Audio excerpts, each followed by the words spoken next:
Now, President Trump says the National Guard and temporary federal control of the D.C. police will help him to clean up D.C. streets once and for all. But for some reason, Democrats aren't happy. What the president did this morning was political theater. His idea in federalizing the police force of D.C. ignores the reality. They are making dramatic progress in reducing violent crime in D.C. Focus those cameras on everything that's going on, because this president is trying to lead us into what could be called a civil war. I call it an abuse of power, right? The only reason this can happen to us in Washington, D.C. is because we are not a state. In no other city can the president take over the local police force, and I think that is ridiculous and insane.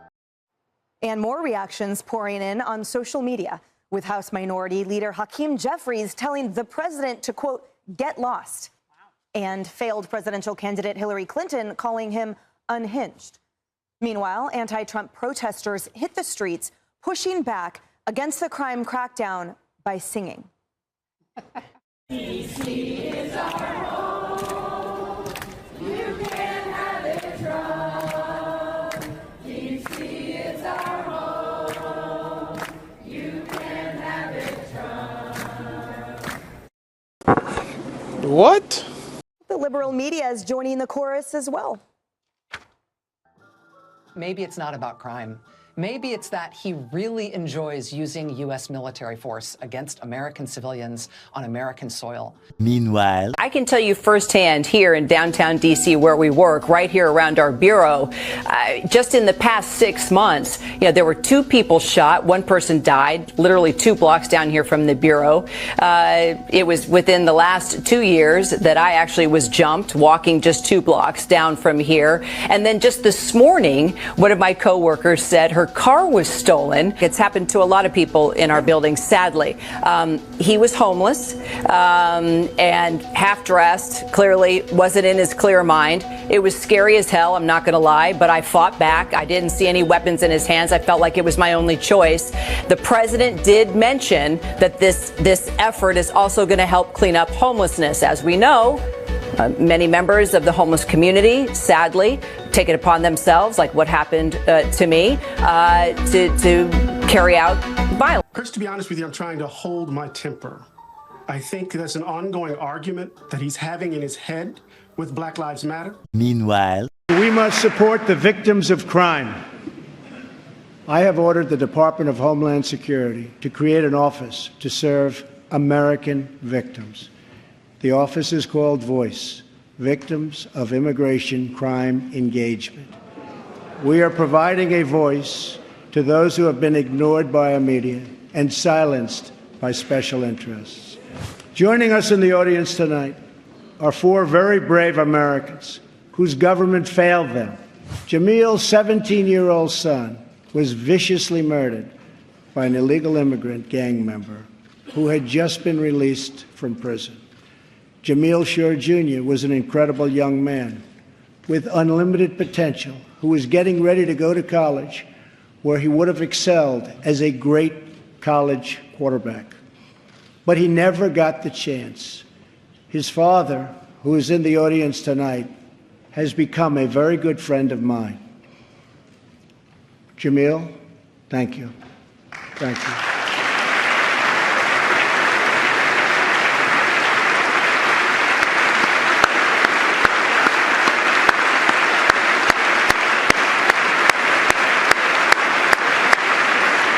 Thank you, Governor. Yeah, my name is Jamil Shaw. My son was murdered in March 2nd, 2008.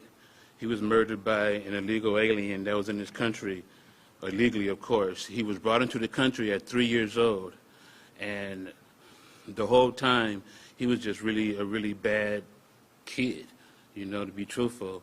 And March the 2nd, 2008, my son was coming home from the mall, like all our kids do on Sundays, coming home from the mall, and he was murdered by the illegal alien that murdered him. Already had 3 gun charges, assault with a deadly weapon, and he was in jail the day before he murdered my son with assault with a deadly weapon, using a gun, battery on a peace officer, and resisting arrest. He was only given 8 months in the county jail, and he was released in 4 months. The same day he got out, he was in my neighborhood and caught my son and shot him in the head. He shot him in his stomach, and while he was on the ground, with his hands up in the air, according to the coroner, he shot him in his head, and he of course, he murdered him. You know, like Governor was saying, the only reason why he was able to do that, it was after the first 3 gun charges. Why would he be out illegally in the country? And you already had 3 assault with a deadly weapon gun charges. You know, the district attorney said that he was already being looked at for 3 other murders, but he couldn't get no one to come forward and testify. When he killed my son, he was in the car with 2 other people.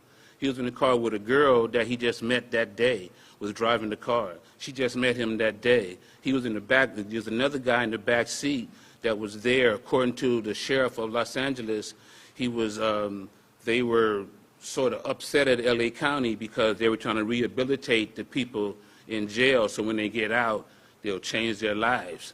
So from what the sheriff told me, the Mexican mafia put out a directive that whenever someone gets out, they have to go back into the community and commit a crime. That's why he committed the crime the same day. The only reason why he was in my neighborhood is that he was visiting my next-door neighbor's house. And as he left my next-door neighbor's house, he saw my son coming down the street, and he ran right over there to him. He was on the phone with his girlfriend at the time. That's why we know exactly what happened. He ran up to him, and he asked him, "What set are you from?" Of course, he didn't say nothing. He's trying to get home. 3 houses. He was killed on the same street that I lived on since 1970. 3 houses from my house. And I had just called him on the phone. "Hey, man, where are you?" "Right around the corner, Dad. Be there in a couple of minutes." I heard the 2 gunshots. I never heard gunshots before, you know. To hear that crispy. People who know about guns know that crispness of, you can just tell where it's at, and it was obvious that they were outside my house. Called him on the phone, asked him where he was, you know. I already knew he was shot because I had the feeling in my chest. I called him, didn't answer the phone. I went outside down the street. He was laying in the street dead already, you know. And this was done by a guy that had detainers on him in Santa Clara County. He had like 15 felonies while he was in jail. He had put officers on disability because he knew how to get out of his shackles and handcuffs. He had made knives and cut people up. He was doing all that while he was in jail. You know, so what Governor was saying, that is very important, that when these guys get out, you got to get them out of here. You know, like I always tell people, the life you save may be your own, you know, might be your child. You know, we never know from day to day. My son was playing football. He was getting recruited from Rutgers, West Virginia, Texas. Pete Carroll, USC, looked at him. You know, he was 3-time MVP, Player of the Year. He was running track. He ran the 100, the 200, both relays, and the long jump. He knew where he was going. He was 17 years old. He knew he had a future, and he was trying to secure it. And to be murdered right on the same street. And then when all this was going on, his mother was on her 2nd tour of duty in Iraq. Can you imagine? His mother called me on the phone from Iraq to ask me, is it true that they're telling her that her son is dead? So you could imagine, you know, the feeling somebody in the military when you don't want nobody to come to your house because that's bad. Excuse me. Sometimes it just catches me off guard. You know, just the idea that she was in Iraq and she was telling the story of how the commander called her in there and she was told that her son was dead. And she was telling the story that on the way home from Iraq, everybody was in the airplane coming home, and you could imagine everybody's happy. We made it, you know, we're going home. And she was on the plane crying. Everybody was wondering why. So you could, you know, it's very important that you get them out of here the very first time they commit a crime. You can't feel sorry for them because, like I always say, the life you save may be your own. Thank you.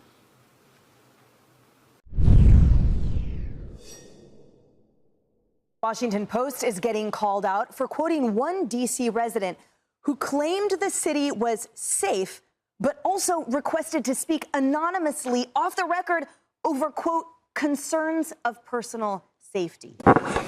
What? Bill, you can't make this stuff up, but at the end of the day, it's tragic because these are people's lives that are getting lost. Good afternoon to you. Good to be with you all, ladies. It's been a minute. You're an attorney. I think one of the interesting things about what Trump has done here is that he goes in and picks our former colleague, Judge Jeanine Pirro. And in the District of Washington, D.C., you have federal and some local jurisdiction, which is significant because you can plug people into the job and they can enact what you want to happen. You can't do that in every city. You can't do that in every state, but in the District of Columbia, you can do that. How about this? What if it works? Okay, just moving on to the national, what you guys have done in Washington, D.C. Would these 100 arrests have happened with just the D.C. police and Park Police? Was there something about the president's surge that brought those arrests? Absolutely. This is a multi-agency task force that is put forward by the president, the attorney general, our secretary of defense. There are 19 agencies that were working together across 7 districts last night. And I have some updated statistics for you. Overnight, there were 45 criminal arrests made for assault, second and first degree. There were arrests made for the distribution of illegal drugs and narcotics that have now been removed off of the streets. There were 3 illegal firearms that were seized. And in addition to that, there were 29 illegal aliens who were removed off of Washington, D.C. streets last night, many of whom had final orders of removal. So these results are happening night after night because of the efforts of this federal task force that are working alongside the Metropolitan Police Department, who agree with this effort. In fact, the Metropolitan Police Department union stated that President Trump is right to do this, that crime has been totally out of control in the city. And the residents of Washington, maybe not the journalists because they don't want to admit President Trump is right, who live here, but the residents agree. According to a Washington Post poll, 65% of D.C. residents say that crime is a very serious problem in the District of Columbia. And while Democrats want to rant and rave and coddle criminals, President Trump wants to put them behind bars. And that's what this task force is focused on doing for the next 28 days. Caroline, I know that the president can do this for 30 days if he notifies the right committees in Congress, which he did. There were some stories the Democrats were spreading the narrative. We don't need the National Guard in there because crime has gone down around 30%, 26%, I think, this past year and 35% the year before that. And then we heard those numbers might be inaccurate. They might be false. And some people were let go or they were suspended, right, Brian, from their jobs because of it. Can you clear that up for us? Are those numbers correct? Yeah, these numbers are absolutely correct, and we will continue to provide the American public and the press with the numbers because we're proud of these efforts. If the Democrats had their way, there would be hundreds more criminals roaming free in the streets of the District of Columbia right now. There would be hundreds of more illegal aliens who this task force has already detained and arrested, and now they are focused on deporting from our country. Those individuals would remain in the District of Columbia where they would have been free to do more harm. And that's not counting all of the would-be criminals that may have committed violent crimes and maybe taken the lives of law-abiding residents of this city, if not for the deterrence. There is a huge law enforcement presence here in our nation's capital. Just drive through the streets and you will see it. And that helps to deter crime. We saw this decades ago in New York City when it was once a safe city. The president is implementing those same law and order strategies that work. History is on our side with this, and we know the people are on our side with this, so we're going to continue to enforce our nation's laws. Yeah, Governor Hochul put the National Guard into the subways. No one really objected to that here. Thanks so much, Caroline. Thanks, Caroline. Here are some of the criminals arrested by ICE in just the last few days. ICE Buffalo arrested an illegal alien from Jamaica convicted of attempted murder. ICE Buffalo also arrested an illegal alien from Ecuador, convicted of leaving the scene of an accident resulting in death. ICE Houston arrested an illegal alien from Mexico, convicted of manslaughter. ICE Newark arrested an illegal alien from Mexico, convicted of the sexual assault of a minor. ICE Dallas arrested an illegal alien from Mexico, convicted of assault causing bodily injury. And already the Trump administration has arrested more than 300,000 illegal aliens in 2025. Again, more than 300,000 illegal alien criminals have been arrested in the interior of our country in the first 6 months of this administration. And despite many false reports in the media, nearly 70% of these arrests have been criminal aliens with criminal charges or prior convictions. This is success all around. This is removing the most dangerous public safety threats from America's communities and returning these individuals to their home countries. So there's been success all around. We're going to know, right? We're going to have an idea because it's going to go on for a minimum of 30 days, and we're going to have a fairly good example of how this is being implemented. There was a statistic we did on America's Newsroom earlier today on carjackings in Washington, D.C. The numbers are astonishing here. 56% of the carjackings are committed by people who are age 18 or younger. Wow. Flashback. Just maybe 30 seconds, if that's Yeah, okay? 30 seconds, Can you tell us what happened and how you found out? Yeah, I was just coming into my place. Three guys came out of nowhere and they pointed guns at me. I do have a black belt, but I recognize when you got three guns. I looked at one with a gun, another with a gun, a third one behind me. So they said they wanted my car. I said, sure, you got to keep calm under those situations. And then they took off. They recovered the car. They recovered everything. What really got me upset was they took my sushi. But anyway, that's something else. And they did recover the sushi after all. But anyway, I do want to thank the Capitol Police, and I certainly want to thank the Metro Police. I'm a big law enforcement person. I got three brothers that are law enforcement, so I certainly appreciate the good work that the police did last night. Everything was recovered, my phone, my car, and everything. Three guns pointed at you? Yes. How is this affecting you emotionally? I'm good. I'm good. I like I said, you got to keep calm under those situations, and you analyze the situation quickly. You look around, one gun, second gun, maybe a third one behind me. You got to stay calm. They wanted the car, sure. We tracked the car, the phone, the car, everything, and within I don't know, less than 2 hours, they got everything back. Do you think you were a target because you're a member? No, look, they had masks. They had masks, but you could still see that they were young. They had young folks. You don't think they knew who you were? No, I don't think so. These guys were three. Yeah, you got to support. Message is very simple. You got to support law enforcement. And I've been doing that for a long time. Three brothers are peace officers. There should be a boost to member security. I don't know. I would leave that to House administration. But this happened less than a mile away from the Capitol. And my place, you got our leader Hakeem there, Catherine Clark that lives there, a whole bunch of members that live in that place. So I'll leave that up to the police. But on that. Mr. Cuellar. All right, where are you going to stop that, right? And how are you going to do it? And what sort of parental control will you try and exert? But I would just say, keep your powder dry, and let's see if it works. And if it does, there will be an example for a lot of other cities, perhaps. And I know the left doesn't like that, but we'll see where it goes. Yeah, and not only are most of them committed by those minors, but they've also spiked in prevalence, up 600% almost in just 5 years alone. So let's talk about, how we got here, Kennedy. So we had Biden's former chief of staff. He was on Fox and Friends this morning with this explanation for what might be driving the youth behind this crime problem. Let's take a watch. D.C. for 2022 to 2023 had about 40% of kids that faced chronic absentee. So that means they missed 10% or more of the school year. Well, where are those kids when they're not in school? They're outside causing a little bit of chaos. They're raiding grocery stores, drug stores. They're putting entire sections of the city under curfew. And the fact of the matter is the president is addressing something that is very real. We can live in this city and say it's a beautiful city, and we can also say that we have a chronic issue when it comes to our youth. Right. Both are indeed true. And we've had on this network many times the mother of the slain congressional intern who is mourning her son and acknowledging that this is our nation's capital, and also it is not safe.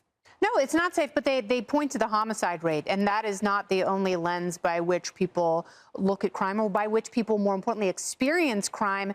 And, the perception, anytime you have one of these carjackings or violent assaults, the perception is that this is an unsafe place. And, D.C. should be a magnet for international visitors to come and get a taste of the very best of our country. But instead, people show up in D.C. and they worry they're going to be mugged. They're worried they're going to be shot. There still is a lot of gun violence. I'm delighted that the homicide rate has come down in D.C. and other major cities.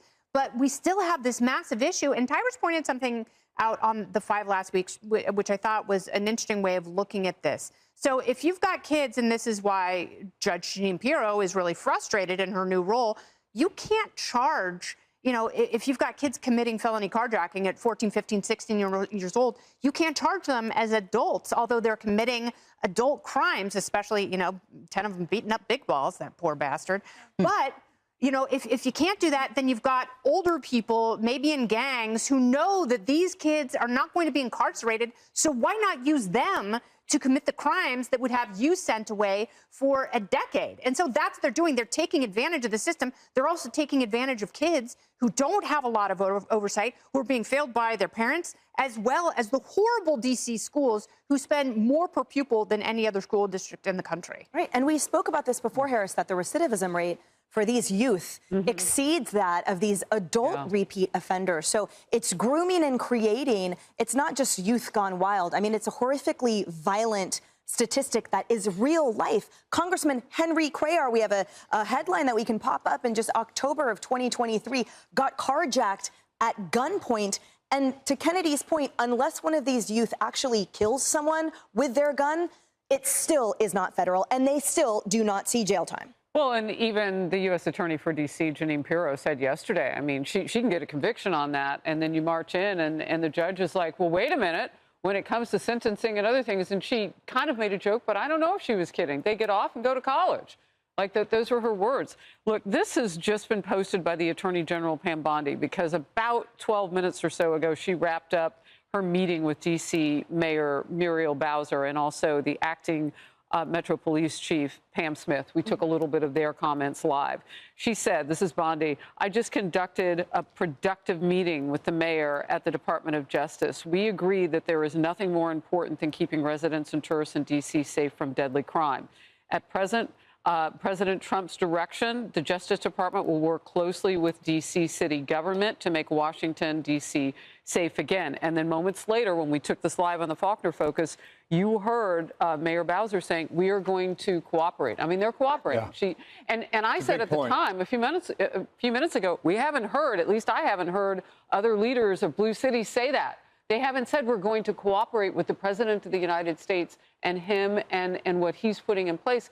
But her police department has taken over. It's under federal control, but still willing to work with the president. I wonder if that sets a tone as we go across the country. When this works out, as Bill's pointing out, we'll be watching it. And I think it underscores an acknowledgement that what the president is doing is well within the bounds of his executive authority, Lisa, and it's certainly on behalf of the American people and those D.C. residents. So what I don't understand is all of these protesters and these liberal crying voices on these media shows that are downplaying people's experiences. No, that's not what the statistics show.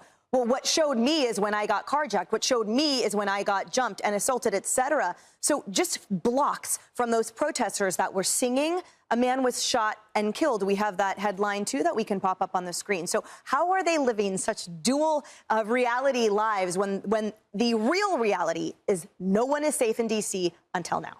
Well, the way I look at this is I could weigh 800 pounds at one point, and then you get down to 600. Are you still not killing yourself? Are you still not dying, right? Are you still not going to kill yourself? So just because homicide rates have gone down doesn't mean that the homicide rates in D.C. aren't higher than most major cities in America. And you look at 2024 alone, they're fourth highest in the nation, right? So those two things aren't mutually exclusive.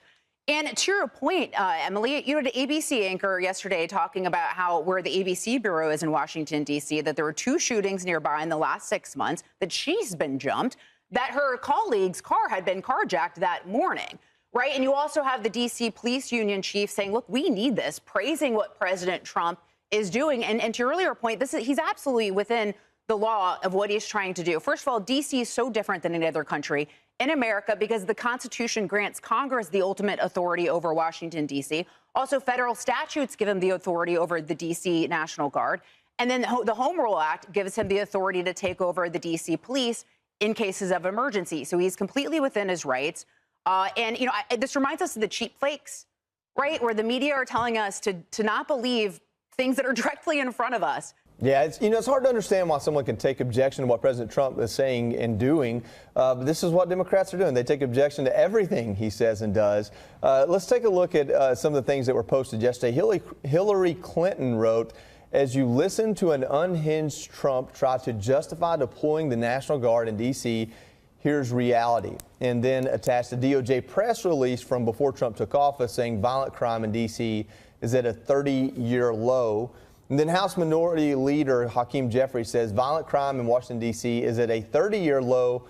Donald Trump has no basis to take over the local police department and zero credibility on the issues of law and order get lost. The only problem with that is, with minimal research, I can see that in 2012, which was actually a 30-year low, that was a 112.5% lower homicide rate than in 2024. So not only are they taking issue with making D.C. safer, they're also putting out false information. Well, it's not just that. You had a D.C. police commander fired earlier this year that was fired for manipulating data to make it look lower than it was. Here's the reality and the facts. Washington, D.C. has the 4th highest homicide rate in the country. Their homicide rate's actually 6 times higher than New York City. And so when you look at what Washington, D.C. is, and you look at where Virginia is, it is night and day. And in Virginia, we had a very different approach. Governor Youngkin and I launched Operation Ceasefire in our 13 most violent cities. We went after these repeat violent offenders. We investigated them, indicted them, and prosecuted them because roughly 5% of felons commit over 50% of violent felonies, according to the Manhattan Institute. So what does that mean? You go after that small subset of repeat violent offenders. And in Virginia, in our ceasefire cities, after we took seriously crime and went after the repeat violent offender, 66% drop in the murder rate in our targeted ceasefire cities in Virginia. The Trump administration announcing a sweeping crime crackdown in our nation's capital, putting the police under investigation, under federal control for 30 days while deploying 800 National Guard troops to the streets. Crime in D.C. is ending and ending today. We are going to use every power we have to fight criminals here. No more crime rampant in our beautiful capital. No more teenage girls beating a disabled man to death. No more of that. No more drive-bys. We're going to do everything we can. We're going to make D.C. beautiful. We're going to make D.C. safe again. And by the way, I'm not joking when I say this. I drive around in Washington, D.C. in my Jeep, and yes, I do drive myself, and I don't buckle up. And the reason why I don't buckle up, and people can say whatever they want to, they can raise their eyebrows at me again, is because of carjacking. I don't want to be stuck in my vehicle when I need to exit in a hurry because I got a seatbelt around me. And I wear my seatbelt all the time, but in Washington, D.C., I do not because it is so prevalent of carjacking. And I don't want the same thing happen to me, what's happened to a lot of people that work on the Hill. We need to stop the raids. This should not be happening in our city. It is not warranted. Mayor Bass, this is kind of more of a broader national question. Reports indicate that ICE agents and police officers in Texas have been targeted in ambushes, including in Alvarado, where assailants in tactical gear allegedly lured officers with fireworks before opening fire. Given your strong opposition to federal immigration enforcement actions in Los Angeles, how would you address similar escalations of violence against law enforcement in Texas? And what steps would you propose to prevent such unrest from spreading to Los Angeles while balancing community safety in your sanctuary city policies? Well, let me just say that the quote-unquote riots that were reported never happened. What? We did have a couple of incidences of vandalism and looting, but the way it was portrayed nationally was like the whole city was up in flames.